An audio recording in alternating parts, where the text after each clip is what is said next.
मुझे सिर्फ आपको एक क्वेश्चन बताना है कि लिखते कैसे हैं। अगर आप बोलेगे तो ठीक है, ना तो मैं खत्म कर रहा हूं, उसको बाद में बता देता, क्योंकि आपका मूड ही नहीं कुछ सुनने का। सिर्फ एक लाइन दिखाता हूं। देखो आज ब्रेक नहीं देना रे, आपको जो करना है अकेले में करके आओ, सबका सामूहिक मत बनाए। आपको दर्द है ना, आप जाके आओ, वो क्या है ना, वो वापस ब्रेक लूंगा, सब लिंकेज छोड़ेगा। जिसको भी घर पे भी दर्द है, आप ब्रेक लेके आओ बेटा, कोई बात नहीं, मैं आपको कुछ नहीं बोलूंगा। नहीं नहीं, घर पे अकेले में ब्रेक ले लो, मैं कुछ नहीं बोलूंगा। एक क्वेश्चन हमने पढ़ा था अभी, क्या पढ़ा था? अरे अभी 26 पढ़ा ना हमने। एक मिनट, एक क्वेश्चन है, मुझे से बताना है, पेपर में आया तो लिखना कैसे, बहुत इंपॉर्टेंट है। ओके, यहां पे सब लोग देखेंगे ध्यान से, ये बड़ा इंपॉर्टेंट बता रहा हूं मैं।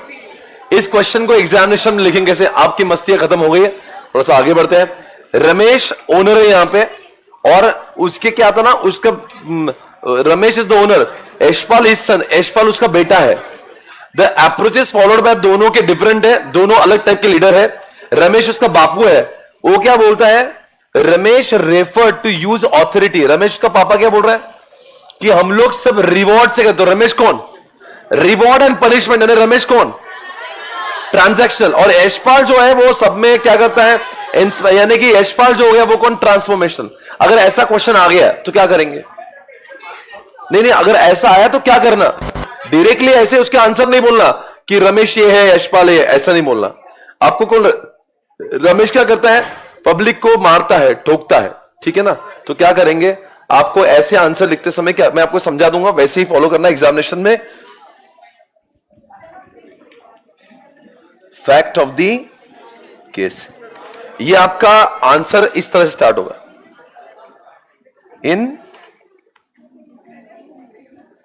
In given case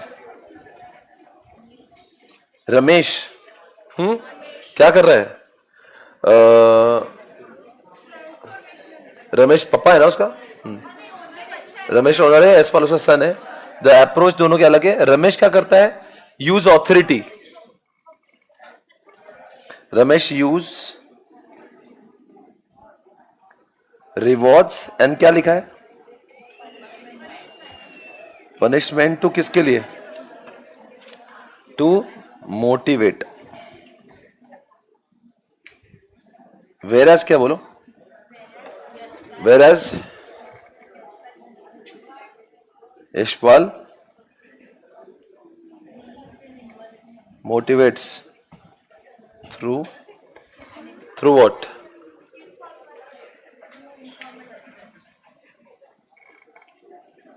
enthusiasm, right? Okay, तो ये आपका शॉर्ट में आपने लिख दिया कि क्या चीज है। ये आपने अभी तक कोई पत्ता डिस्क्लोज नहीं किया। अभी आपका आएगा पॉइंट नंबर 2। ध्यान रख लेना भैया, आपने पढ़ तो लिया, एग्जामिनेशन में लिखना कैसे, ऐसे। अब आएगा आपका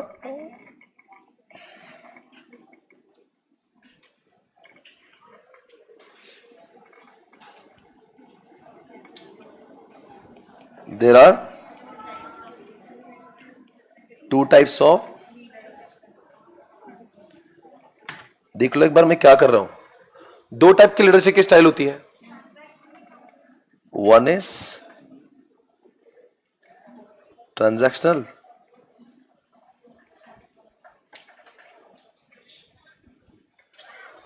ओके, आपने लिखा है ऐसे, ये आपका बुलेट नंबर 1। सुनो, जब भी आंसर लिखेंगे तो बुलेट में ही लिखना, पैराग्राफ में। आज का लेक्चर मैंने कहा था बहुत इंपॉर्टेंट इसलिए होगा ताकि इतने दिन से जो पढ़ाई की मैं आपको समझाऊंगा कि पेपर लिखते कैसे हैं। ये आज का लेक्चर, कोई लेक्चर देखे नहीं देखे, आज का लेक्चर बहुत इंपॉर्टेंट होगा, बिकॉज मैं बताऊंगा पेपर राइटिंग कैसे होना चाहिए। ओके, दूसरी बात, as per what? As per transactional approach क्या होता है?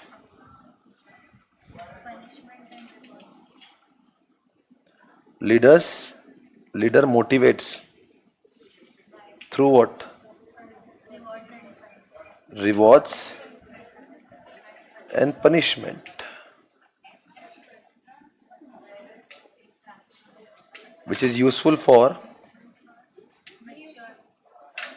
matured organization, right? Very formal approach, ये आपने लिखा उसके बारे में. अब क्या करेंगे? As per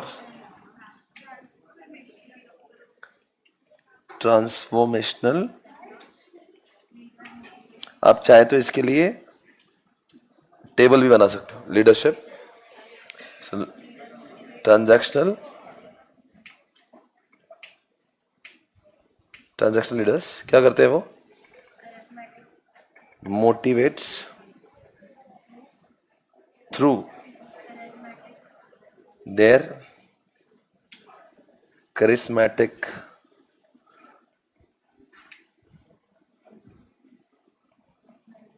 and enthusiasm. बराबर है? वेरी इनफॉर्मल अप्रोच, ये बहुत ही इनफॉर्मल अप्रोच है. And for turbulent environment. ठीक है ना? ये आपने लिख दिया सब. तो ये सब आपने लिख दिया. आप सुनो पहले, आंसर तो कोई भी आप 50 लिख सकते हो, पर मैंने क्या किया वो देखो.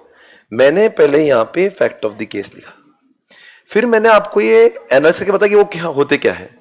ठीक है ना? आप क्या बोलेंगे? आप बताओ कंक्लूजन में क्या लिखेंगे? कंसिडरिंग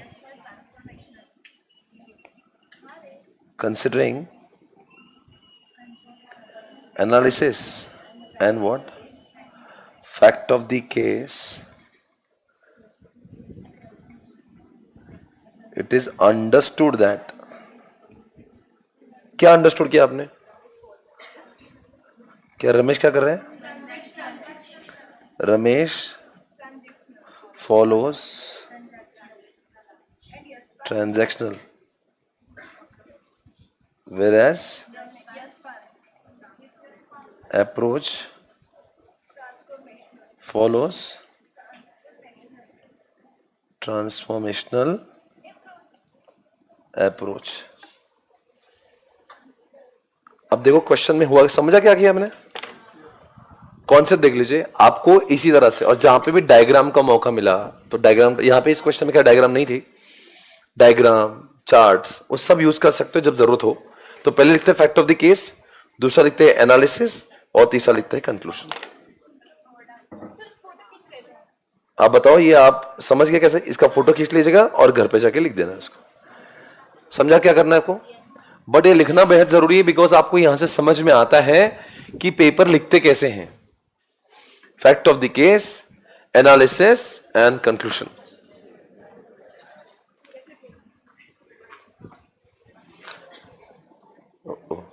और लिखो उसमें क्वेश्चन नंबर कौन सा है? क्वेश्चन नंबर 26 का आंसर है चैप्टर 5. ओके, अब मैं आपको एक क्वेश्चन पूछता हूं. मैंने आंसर कैसे लिखा? Bullet wise. ओके, हो गया आपका? ये क्या आपको लिखना है कि क्या कर रहे हैं? लिखो बाद में, अभी तो अपने फोटो ले लिया होगा. ठीक है. अगर मान लीजिए क्वेश्चन ऐसा आया एग्जामिनेशन में, सुनो ना, कि स्ट्रेट क्वेश्चन आ गया, स्ट्रेट, वेरी स्ट्रेट क्वेश्चन, और पूछा आपको पूछा, सपोज आपको इन्होंने पूछा कि इसको एक्सप्लेन कर दो, एक्सप्लेन आर ग्लास, एक्सप्लेन. अब ऐसे क्वेश्चन को कैसे करना? अब इसमें केस स्टडी तो नहीं, इसमें फैक्ट ऑफ द केस तो घुसे नहीं, स्ट्रेट फॉरवर्ड क्वेश्चन है भाई. अभी तक जितना भी मैंने पढ़ा है ना, उसका सबसे इंपॉर्टेंट चल रहा है, क्योंकि आपको यही पता नहीं कि लिखते कैसे, तो फिर आप अल्टीमेटली आपकी पढ़ाई कितनी हुई वो तो उन्होंने देखी नहीं है. यही है, इसलिए तो बोला था आ जाओ. एक्सप्लेन आर ग्लास, ऐसा पूछा उन्होंने. ओके, तो आप क्या करेंगे? नंबर 1, नंबर 1,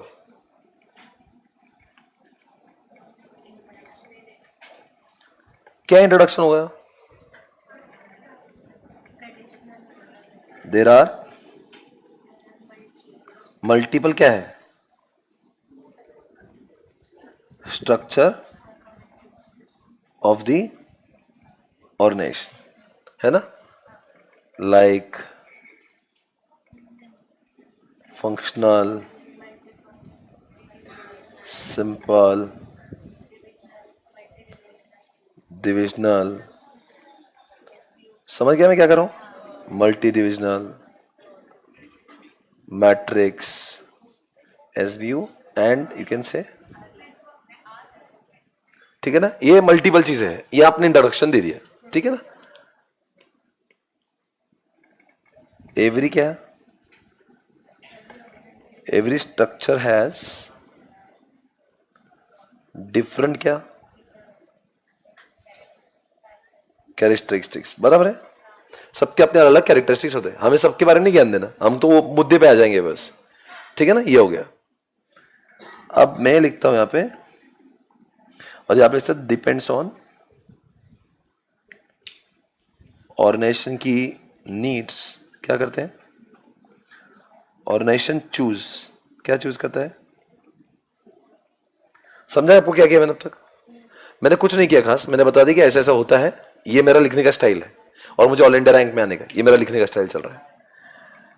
और मैं आप क्या करूंगा, अब मैं डायरेक्ट बोलो एक्सप्लेनेशन ऑफ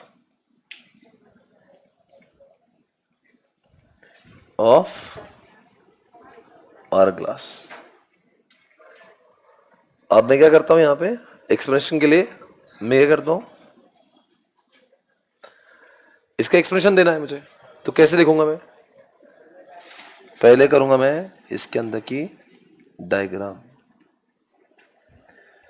ये मैं करूंगा पहले एक ऐसी डायग्राम, और फिर मैं ऐसे करूंगा, ऐसे करूंगा, ऐसे करूंगा, ऐसे करूंगा, ऐसे करके ऐसे कर दूंगा। ये आप अच्छी कर लेना, मेरी बड़ी वाहियात होगी। तो ये आप कर रहे हो यहाँ पे टॉप लेवल, ये मिडिल लेवल, और कौन सा? टॉप, मिडिल, ये हो गया, डायग्राम होगी। अब क्या करेंगे? Explanation of,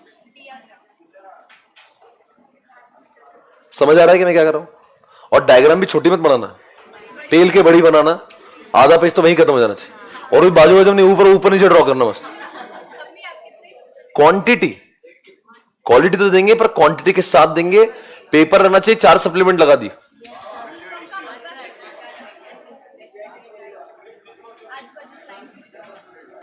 as per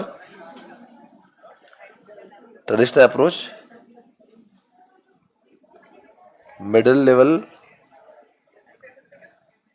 was important to, क्या लिखा मैंने? कम्युनिकेट बिटवीन किसके? Top and bottom.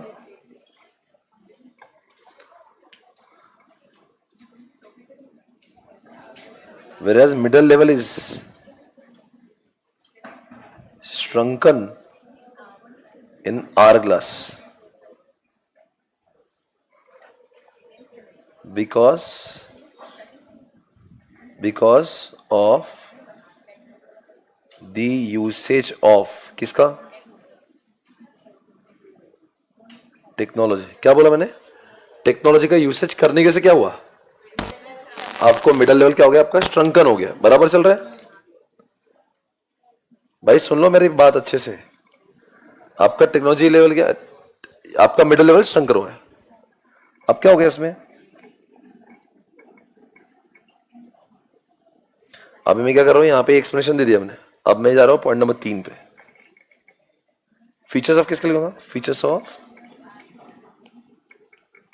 और हर बार आप क्या कर रहे हो, जो भी चीज नहीं लिखते हो ना, तो उसका हेडिंग देने का। अभी डायग्राम तो लिखो डायग्राम, ठीक है? ये हो गया एक्सप्रेशन। तो हर एक चीज को आपको लिखना है। फीचर्स क्या है? नंबर 1 बोलो, क्या फीचर्स है? नंबर 1 डायरेक्ट कम्युनिकेशन किसके बीच में? Top and bottom. दूसरी बात, एक्सटेंसिव यूसेज ऑफ किसका? टेक्नोलॉजी। तीसरा, नो मिसअंडरस्टैंडिंग. क्यों? No misunderstanding. Fast decision making. समझ गया? Low cost. बिकॉज ऑफ, क्यों low cost?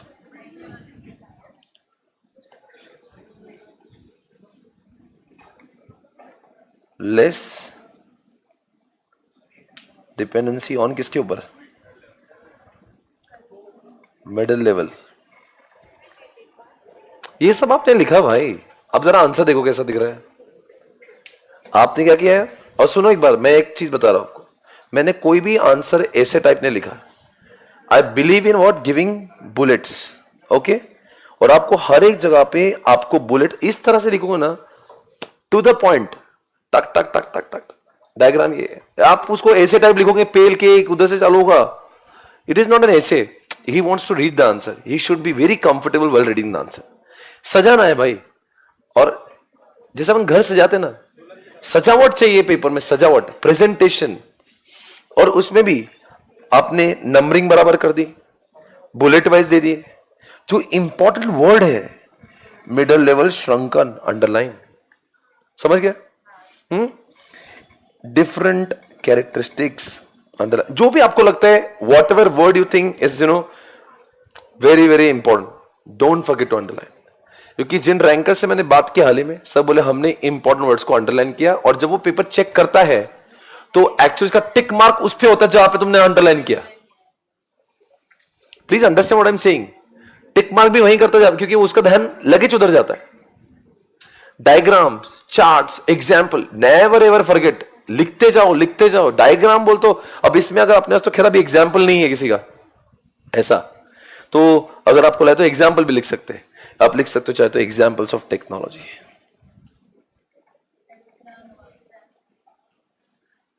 Example Telegram, email, WhatsApp. आप जो भी लिखना लिख सकते हो.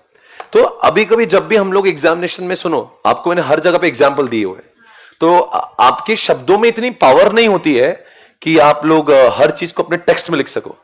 It is better to use examples. जितना एग्जाम्पल यूसेज करोगे आप, उतना सामने वाले के ऊपर इंपैक्ट क्रिएट करोगे.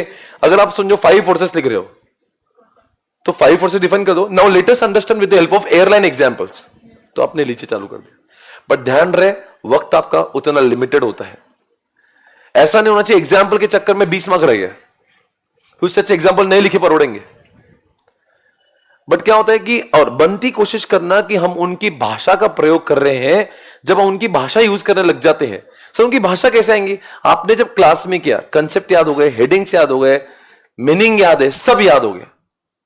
अब उनकी भाषा में लिखने के लिए आपको जो अपना मेन बुक है या फिर आपके इसमें जो रॉक्स है, उसकी रीडिंग मल्टीपल टाइम्स करना पड़ेगी, तो आप उन जैसा लिख पाओगे. मेरे एक स्टूडेंट ने जब 92 मार्क्स स्कोर किए एफएमएसएम में, तो मैंने पूछा कि तुमको 46 तो लगभग एसएम में मिले, तो हुआ क्या? बोले सर कि मैंने इतने बार आपका वॉल्यूम 1 पढ़ लिया, इतने बार एसएम रॉक्स पढ़ लिया ना, कि मैं जब पेपर लिख रहा था तो मुझे लग रहा था कि मेरे उनकी भाषा में लिखने लगा. हालांकि मेरा इंग्लिश इतना अच्छा नहीं है, but when you read the same thing for so many times, तो आपका ब्रेन बोलता है यार याद आ ही गया, तो you are using those words. तो आप क्या करो, उनकी भाषा में लिखेंगे. तो आपने यहां से कुछ समझ आया आपको? This is how. अब इसे ऐसे 50 क्वेश्चन लिखो तभी वही आंसर. इसका मतलब जब भी उन्होंने बोला advantage of SBU, don't directly jump on advantage. What is SBU? Example of SBU. Now let us understand the benefits of SBU. Directly point में देने का, पूरा घुमाने का उसको, because you want to secure rank. आपको पूरा ज्ञान. मुझे एसबीयू मैंने रट्टा नहीं मारा है, मुझे ये पता है एसबीयू के एग्जाम्पल कौन से है.